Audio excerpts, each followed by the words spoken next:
Assalamu alaikum students. Today we are going to continue with the same topic, The Day the Dam Broke by James Thurber.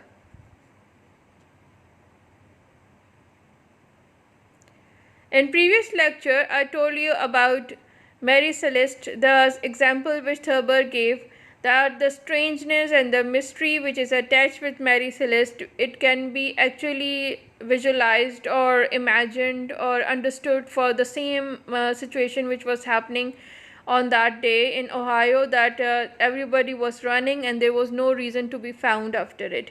And then it continues, he continues with another account which happened on the same day. An aunt of mine, Aunt Edith Taylor, was in a movie theater on High Street when, over and above the sound of the piano in the pit, there rose the steadily increasing tramp of running feet. Persistent shouts rose above the tromping, and an elderly man sitting near my aunt mumbled something, got out of his seat, and went up the aisle at a dog trot. This started everybody. In an instant, the audience was jamming the aisles. "Fire!" shouted a woman who always expected to be burnt up in a theater. So here what is happening? He tells you about one account which was experienced by one of his aunt named Aunt Edith Taylor. She was in a movie theater and she was watching a movie on High Street. So what happened that while the piano was being played in the movie, underneath the sound of the piano, or while it was going on, there was another sound added to it, and it was the sound of running feet in the street. So this and the additional sound which was again added to it was the shouts of the people, and it was actually overpowering the sound of tromping. So running feet and the shouts on the street were gaining the noise, the volume, and it was being added to the sound of the piano within the theater. This whole dramatic scene can explain that what is actually happening, that people are sitting inside the theater, they are watching the movie, there is music going on, and they can hear something from outside, and that is the noise of the running feet, and with that there is a lot of shouting going on. So it will distract you, it will confuse you. So these persistent shouts rose above the tromping. An elderly man who was sitting next to or sitting nearby Aunt Edith Taylor out of nowhere mumbled something from mumbled mean to say something within your mouth, and he got out of his seat. Maybe there must be some purpose that he stood from his seat and went up to the aisle at a dog trot. And then he walked into the aisle and started running towards the exit, something like that. Dog trot here means that, in a running manner. And what is aisle? Aisle is actually a long path which is with stairs and passage, which actually help people to walk and take their seats accordingly on a left hand side, because the aisle is always in between. So what happened next is that this started everyone. Here started means that it actually made people confused that what is actually happening. And in an instant the audience was jamming the aisles. "Fire!" shouted a woman who always expected to be burned up in a theater. And in 1 minute, in one moment, everyone was out of the seat of in the theater, and they were all on the aisle, and they were running towards the exit, and what happened? They jammed the aisle. Of course, when number of people will stood up and start walking towards one direction without even thinking of their turn to walk or run, they will be jamming the place. And above all, to top of this horrible situation which is going to be created within the theater, one woman shouted "fire," as in to add into the chaos which is already present over there, that she was always in fear of getting burned in the theater. There are different kind of fears, so she must have this fear of that she will one day die within the theater by burning. Now this added to the whole situation. But now the shouts outside were louder and coherent. Now what is happening, that noise which was coming from distance has come now very close to the theater, and it has become very loud and very clear. and it is saying, "The dam has broke," cried somebody. "Go east," screamed a small woman in front of my aunt, and this is what they were repeating because they were listening something outside, the same thing. And east they went, pushing and shoving and clawing, knocking women and children down, emerging finally into the street torn and sprawling. Now, this is what is happening, that and east they went because all of them have to follow the same thing. So they all go towards east, and in doing that, they were actually pushing the people.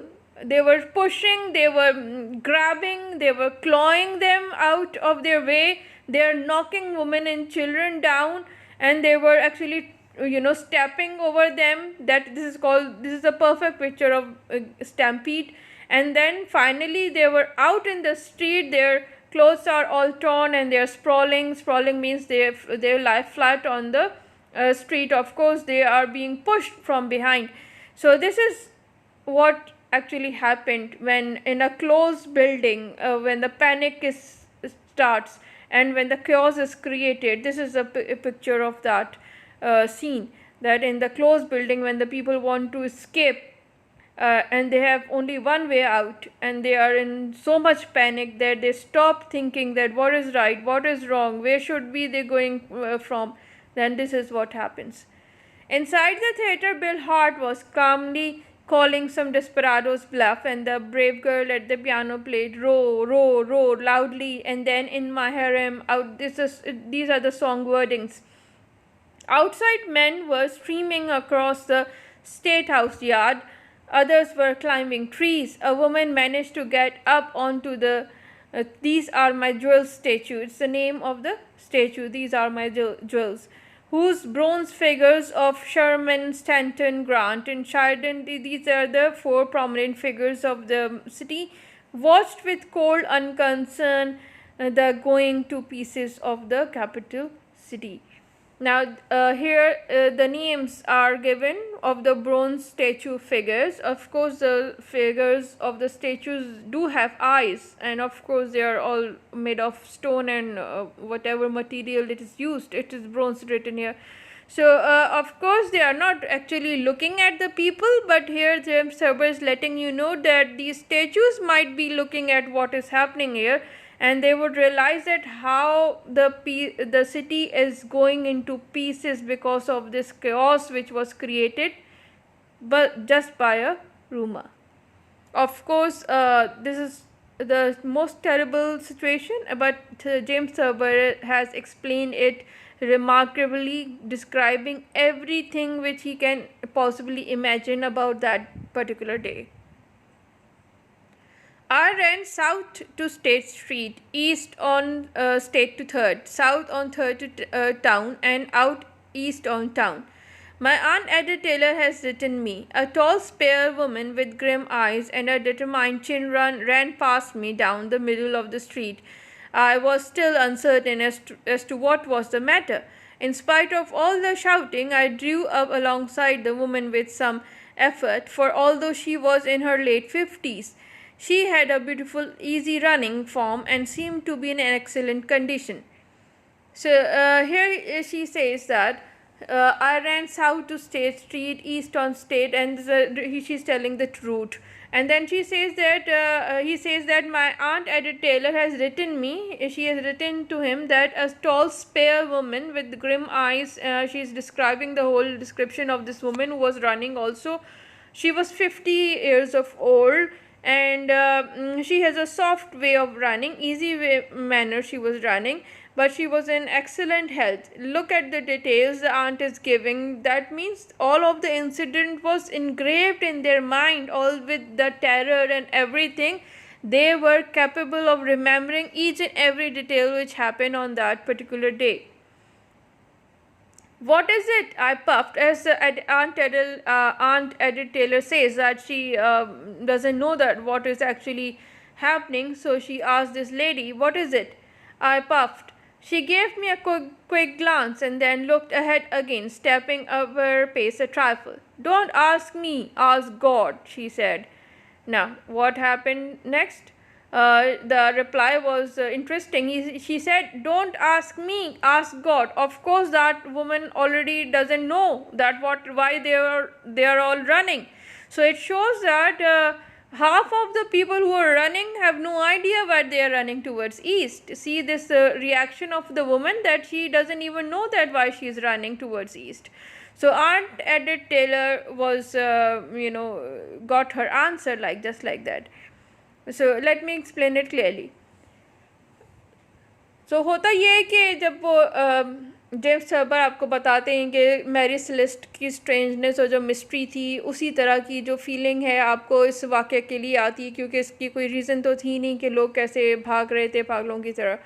तो फिर वो ये कहते हैं कि एक और account में वो बताते हैं आपको कि आंट एडिथ टेलर नाम की एक इनकी आंटी थी जो उस वक्त मूवी थिएटर में मूवी देख रही थी, और वो मूवी थिएटर जो था वो हाई स्ट्रीट पे था, जहाँ पे वो बिज़नेस वगैरह की स्ट्रीट थी, वही हाई स्ट्रीट के ऊपर वो मूवी थिएटर भी था। तो वो ये कहती हैं कि जब वो मूवी देख रही थी उसमें एक पियानो यानी कि म्यूज़िकल इंस्ट्रूमेंट बज रहा था, तो उसकी आवाज़ में एक और आवाज़ शामिल हुई, और वो थी भगदड़ की, यानी कुछ लोग जैसे भाग रहे हैं, बहुत दूर से आवाज़ आ रही थी। और उसी आवाज़ के साथ जो ऊंची आवाज़ एक और सुनाई दे रही थी, वो थी चीखों पुकार की लोगों की। और वो ये कहती हैं कि ये आवाज़ जो है आहिस्ता आहिस्ता बढ़ने लगी, जैसे करीब वो आते गई। इसका मतलब है कि जब लोग हाई स्ट्रीट पे आ रहे थे तो वो दूर से सुन रही थी कि वो आवाज़ आ रही है, और वो आते आते बहुत लाउड होने लगी, और लाउड और क्लियर होगी। अच्छा, इस दौरान क्या हो रहा था सिनेमा थिएटर में, मूवी थिएटर में, कि एक आदमी जो उनके शायद करीबी बैठे थे, वो एकदम से उठे और उन्हें कुछ मुंह में बड़बड़ाया, और वो आयल यानी कि जो एक मेन रास्ता होता है बीच में मूवी थिएटर के और दोनों तरफ सीटिंग अरेंजमेंट होती है, वो उस रास्ते के ऊपर आ गए और भागते हुए एग्ज़िट की तरफ जाने लगे। बस उनका ये करना ही था कि सारे के सारे वहाँ पे खड़े हो गए और अपनी सीट से उतर के जो है वो उस आयल पे आए, और वो बाहर निकलने की कोशिश करने लगे। और उसमें क्या हुआ कि सारा रास्ता ब्लॉक हो गया, जैम हो गया। अब इस कैफियत में कि जब मूवी भी चल रही है, उसकी अपनी एक साउंड और पिक्चर चल रही है, उसके साथ ये एक बाहर का खौफनाक आवाज़ें आ रही हैं भागने की लोगों की, और उसमें से चीख पुकार की भी आवाज़ शामिल है। तो ऐसे में लोगों को बहुत मतलब घबराहट सी महसूस हुई, और वो डर के मारे और लपके एक दरवाज़े की तरफ। इसी में एक खातून जो थी उसमें चीख पड़ी कि आग लग गई, आग लग गई। जैसे कि उनको एक खौफ था कि हमेशा से कि वो थिएटर में जब कहीं भी बैठी होंगी तो वो आग लग जाएगी और वो मर जाएंगी, उनको वो खौफ था जो वो बोल पड़ा। तो ऐसा होता है जब आप बहुत ज़्यादा जब किसी से खौफज़दा हो जाते हैं, या कोई सिचुएशन ऐसी बन रही होती है, तो आपके इख्तियार में नहीं होता कि आप क्या बोल पड़ते हैं, या आपके अपने जो खौफ होते हैं वो निकल के बाहर आ जाते हैं। बहरहाल तो ऐसी सिचुएशन जब बहुत हो गई और उसमें बहुत ज़्यादा हंगामा सा एक क्रिएट हो गया थिएटर के अंदर, क्योंकि बाहर निकलने का एक दरवाज़ा था और वो सब उसी की तरफ जा रहे थे। किसी ने नहीं देखा कि वो किसको धक्का मार रहा है, या किसको नोच रहा है, या किसको पीछे घसीट कर नीचे गिरा रहा है। बस उनको बाहर निकलना था, और बाहर निकल के वो भी उनके कपड़े फटे हुए और ज़मीन के ऊपर जाके वो गिर पड़े। मतलब ये वाली सिचुएशन जो है जेम्स सर्बर ने काफ़ी क्लियरली डिस्क्राइब की है कि ये भी एक मंज़र हुआ है जो काफ़ी डिस्ट्रक्टिव है। वो अंदाज़ था जेम्स सर्बर का थोड़ा ह्यूमरस है, तो वो आपको फील नहीं होता, लेकिन if you try to understand the whole situation you will get the gravity of it, कि ये कितना खौफनाक सा मंज़र होगा कि लोग एक दूसरे को कुचल के अपनी जान बचाने के लिए बाहर भाग रहे होंगे, जबकि जान बचाने वाली ऐसी कोई चीज़ ही नहीं थी, कोई पानी आ भी नहीं रहा था, और सिर्फ ये हो रहा था एक न्यूज़ के ऊपर।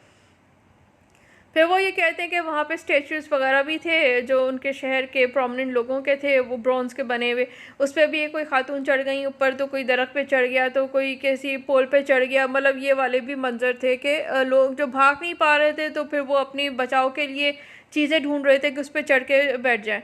तो वो कहता है कि ऐसे में तो स्टैचूज़ जो थे वो भी अगर कोई नज़र देख रहे थे सब कुछ जो मंज़र उनके सामने हो रहा है, और वो यही सोच रहे होंगे जैसे कि कहने वाली बात है कि ये देखो कैसे शहर जो है वो इतर बितर हो गया। तो this is what James servers idea behind it, explaining कि वो सिचुएशन बहुत अनरीज़नेबल सी थी, बहुत ही अजीब सी कैफियत थी उस वक्त। फिर वो कहते हैं कि आंट एडन टेलर उनको लिखती हैं कि उन्होंने ये वाला रास्ता लिया भागने के लिए, और फिर उनके साथ एक खातून भाग रही थी जो 50 साल की तो होंगी कम अज़ कम, लेकिन काफ़ी मजबूत खातून थी जो हल्के हल्के भागी जा रही थी ईस्ट की तरफ। तो आंट एडन टेलर को क्योंकि पता नहीं था कि वो लोग सब ईस्ट की तरफ क्यों भाग रहे हैं, तो उन्होंने उनसे पूछा कि आप क्यों भाग रही हैं। तो वो कहती हैं कि मुझसे नहीं पूछो, खुदा से पूछो। तो ये कैफ़ियत थी लोगों की कि उनको ख़ुद भी नहीं मालूम था कि वो क्यों ईस्ट की तरफ भाग रहे हैं। तो उसमें से आधे से ज़्यादा लोगों की जो हालत थी वो यही थी कि they have no clear idea that what is actually happening. So this is it for today. Thank you. We will continue it in the next lesson. Thank you.